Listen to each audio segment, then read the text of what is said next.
Aki gbogbo alfa tí wọ́n ti lọ bá Maulana Sheikh Adam ọlọ́mọṣẹ́ bá wa kẹ́ wọn, bá Mudir Markaz ọlọ́mọṣẹ́ bá wa pẹ̀lú Al-Barika Muhammad sallallahu alaihi wasallam. Naam, ọ̀rọ̀ lórí ọ̀rọ̀ post tí a post ní àná.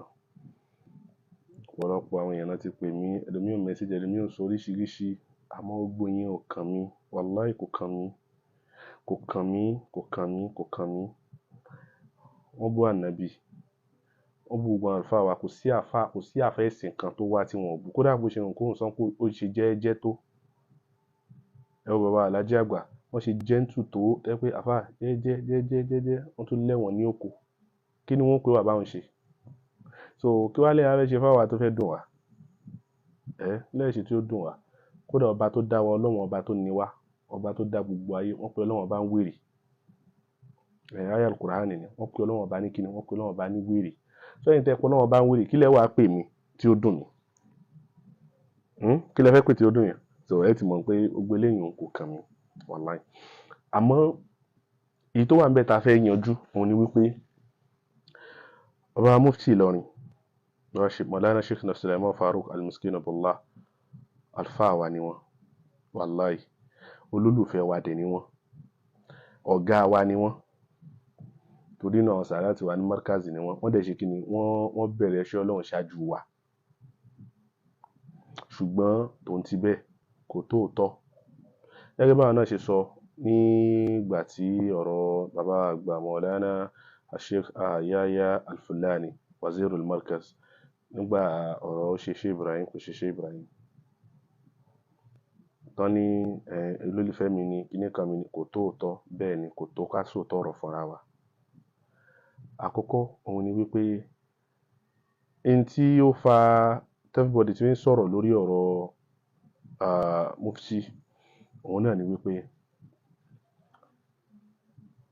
láti jọ́ àbí ká sọ pé láti ọdún tí wọ́n ti ń takò Markaz àbí tí wọ́n ti ń takò Mudir Markaz lórí ọ̀rọ̀ àbí lórí nǹkan kan tí bàbá yẹn bá ṣe àbí tó bá ṣe bàbá yẹn. Bàbá Mufti ò ní ṣe kíni, wọn ò ní jáde kan sọ̀rọ̀ lórí ẹ̀ o. Àfi tí wọ́n bá kún àwọn tí wọ́n ṣe kíni, tí wọ́n àtàkì bàbá yẹn. Lórí ọ̀rọ̀ ní ká má sọ̀hún. Àfi tí wọ́n bá kún àwọn tí wọ́n àtàkì ilé yẹn. Wọ́n kún wọn lábẹ́lẹ̀, wọ́n kún wọn gbangba. Nígbà ọ̀rọ̀ ó ṣe Sheikh Ibrahim, ó ṣe Sheikh Adam yìí náà, same thing bó ṣe ṣe náà nìyẹn. Ẹ wo àdúrà dúró tí bàbá Wazir Markaz yẹn ṣe fún yín. Ẹ wo àdúrú wàhálà tí bàbá yẹn ṣe. Ẹ wo àdúrà dúró tì. Bẹ́ẹ̀ bá sọ síta wá mọ̀. A mọ̀. Lóríṣiríṣi ìrànwọ́ ni o. Wallahi.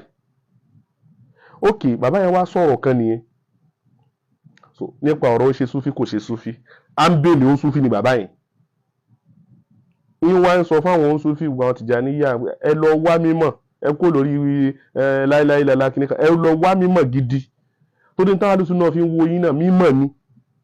Nígbà tí kan sọ̀rọ̀ ní òní, ó ní tó ń súfí bá kọ tírà kò sẹ́ni tó lè gbọ́yé. Nígbà tó Ọlọ́run bá tó dá wa gan kọ Kùránì tá à ń gbọ́yé, ó súfí ó ṣe kọ tírà tá à ní gbọ́. Ẹni pé kí látò rẹ̀ kò sí làákàyè ń bẹ̀.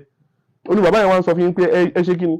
Nígbà tó ní fífò sọ̀rọ̀ ńkọ́, wọ́n ní kíní kan bí mímọ̀ bá ti pọ̀ jù, ì máa ń fa kéèyàn má rí iná mọ́. Ẹ wo ọ̀rọ̀ pẹ̀lú ẹ̀ńtẹ́ pẹ̀lú olólùfẹ́ yín pẹ̀lú adúrú tí bàbá yẹn ṣe fún yín. Kò dẹ̀ ń ṣe àná kì í ṣe ní tí bàbá Mufti ti ń tọ́ àfáà tó ti ń wu ìwà yín. Nǹkan ò ní ṣẹlẹ̀ láyé sí Mudir àbí kó ṣẹlẹ̀ sínú ọgbà yẹn láyé kí wọ́n dúró ti bàbá yẹn.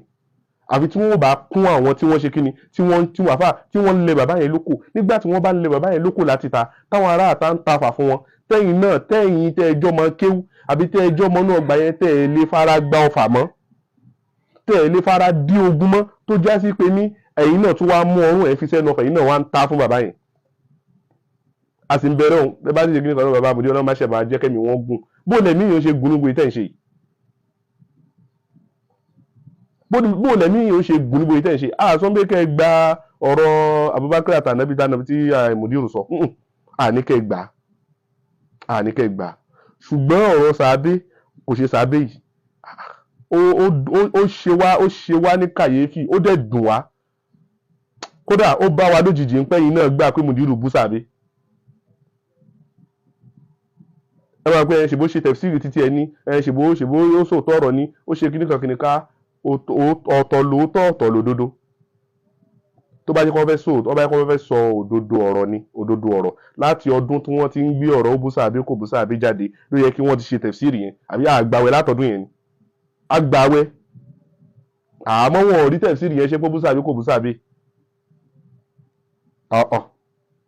wọ́n ní àfáà kan ní unzur bi aqlika fa innal ayna kadhib wasma bi qalbika fa inna sam'a hawan. gbogbo nǹkan kan lè yàn fojú wẹ̀ ẹ̀yin náà yẹ ká fìlà ká ìwò ẹ̀ dákun. so a rí i pé kíní yẹn fi inazor nǹkan kan ti wà ń bẹ̀ so yín tó wá wà ń bẹ̀ yẹn àbòsí ò da ẹ fàbòsí lẹ̀ tí Mudiru Markaz bá kú kò ṣe ìyẹn ò ní ká gbá post yẹn tí bàbá yóò bá dìde lórí ìdùbúlẹ̀ àìsàn tó wà kò di ọlá yín kú kò dẹ̀ lékún so kò ẹ fi kéétà lẹ̀ bàbá mú tí nìkan kọ́ ni mò ń bá wí o ṣùgbọ́n àwọn náà wà náà tí mò ń bá wí gbogbo ẹ̀yin tẹ̀ ń ṣe kéétà bàbá àwọn tẹ̀ ń bu tẹ̀ ń lálá ní kẹ́ ẹ má bẹ ti ẹ̀ bu ẹ̀yin tẹ̀ bọ́ náà lẹ̀ ní búyàn ẹ bu ṣùgbọ́n ẹ ṣòdodo pẹ̀lú èbú yín ẹ ṣòdodo pẹ̀lú èbú yín ẹ ṣì òdodo. àwọn kèfèrí Mẹ́kà náà tọ́ àwọn kèfèrí Mẹ́kà kan tó bú ànábì wọ́n ń bu olórí ibú kìnnìkan òjìṣẹ́ Ọlọ́run ni olójúṣẹ́ Ọlọ́run lòun àwọn kan gbà pé òjìṣẹ́ Ọlọ́run nílò tọ́ ṣùgbọ́n wọ́n tún ṣì ń bu wọ́n ṣòdodo ṣùgbọ́n wọ́n ń bu ẹ̀yin náà ẹ ṣòdodo ẹ ṣì òdodo ní kẹ́ ẹ gbà kò bá sọ pé ìyá ṣẹ́ Adam ló wà nínú sàárè ló wà nínú kòtò pẹ̀lú ànábì kò bá sọ pé pírẹsidẹ́ǹtì Tinubu ló wà nínú kòtò pẹ̀lú ànábì nǹkan tó yé mímọ̀ tiẹ̀ nítorí kénu tíra tó rí kà tó ṣe yé sí ló ṣe sọ yìí ìwọ náà sọ tiẹ̀ kì í ṣe kó máa fi èpè kó máa ṣe èpè àbí kó máa fi èbú kó máa fi bú ránṣẹ́. nígbà tí náà sọ wọ́n sọ pé ìtìláfù máa ń wà nọ́ọ̀sìn àfárá méjì lè gbọ̀tọ̀tọ̀ wọ́n ti ṣe kíni kan ṣọ́nà tí wọ́n fi ń ṣe ìtìláfù nìyẹn ṣọ́nà tí èèyàn fi ń yapa èèyàn nìyẹn ọ̀nà tẹ́jú èèyàn fi ń jọ ń ṣe ìyapa inú nìyẹn. àbòsí ò dáa kò sí ní táfà àbòsí ṣe ní Islam tó bá dẹ̀ ìrántí kó tó di pé a bẹ̀rẹ̀ àwẹ̀ tó ráwọn tó ń sọ inú àwẹ̀ inú kìíní kan èmi ni first àfà tí mo kọ́ jáde tí mo kọ́ sọ pé àwẹ̀ yìí ẹ má yẹ ká èèyàn sì ọ̀rọ̀ fún lágbájá àfẹ́ gbọ́ ẹ jẹ́ ká ṣe kí ni ẹ jẹ́ ká yanjú ká gbàwẹ̀ yìí pẹ̀lú dáadáa ẹ má yẹ ká máa mú Islam ká máa paint ẹ̀ lọ́dà burúkú èmi ni àfà tó kọ́ ṣe wá tí mo kọ́ sọ̀rọ̀ yẹn sáyé ẹ pè mí gbà náà ó wá dìgbà táwọn náà wá ní tọkọ̀ wá kọ̀ táwa kọ̀ pé ṣó dẹ̀ tọ́ sẹ́yìn lẹ́nu ṣó tọ́ sí yín lẹ́nu pẹ̀lú adúrú nǹkan táwọn bàbá yẹn ṣe fún yín bí yóò bá torí iṣu jẹpo èèyàn máa torí epo jẹṣu kò tọ́ ojú akátá ń léwọ́ ẹnu ẹdìyẹ kó lóye ká ti gbọ́.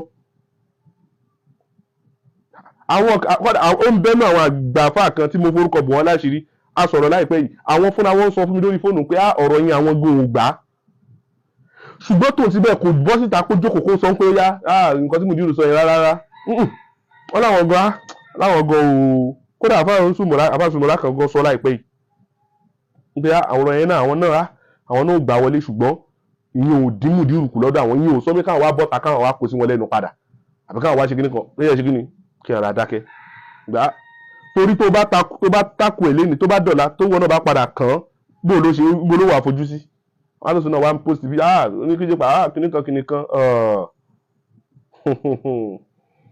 tó ọlọ́run jẹ́ agbọ́n o ọlọ́run kọ́ wa gbọ́n ọlọ́run má jẹ́ àgọ́ Alubarika ní Muhammad gbogbo ẹ̀yin yẹn wá tẹ̀pọ̀ wa náà ọlọ́mọṣẹ́ ìdúró tẹ̀ nìkankan wa bọ́rọ̀ sì jẹ́ nìyẹn ló jẹ́ pa ní oníkíjùpá ní wọn sínú aláyàfà wa ni wọ́n ẹni wa dẹ̀ ni wọ́n bá a dẹ̀ ṣe fẹ́ kórí fún wọn kọ́nà jẹ́ kórí bẹ̀ fáwa náà báwọn náà ṣe fẹ́ kórí fún wa kọ́nà jẹ́ kórí bẹ̀ fáwọn náà tọmọtọmọ tẹbí tara Alubarika náà buwa Muhammad sallallahu alaihi gbogbo àwọn tí ọlọ́dẹ nìkan nífẹ̀ẹ́ bá ọlọ́run bá nífẹ̀ẹ́ gbogbo yín tọmọtọmọ pẹ̀lú ògbó ọlọ́run nífẹ̀ẹ́ gbogbo yín gbogbo táwọn ọmọ tí yín náà bá ń dé ọlọ́run máa ṣàyàfi wọn gbogbo àwọn tọ́lẹ̀ sọ kúkú bí tí bàbá wọn gbé gbà ẹ̀yìn nu ọlọ́run afàyín lé ọlọ́run ọba lọ́wọ́ ọlọ́run máa ṣe gbàdúrà nìkankan wa wassalamu alaikum wa rahmatullahi ta'ala wa barakatuh.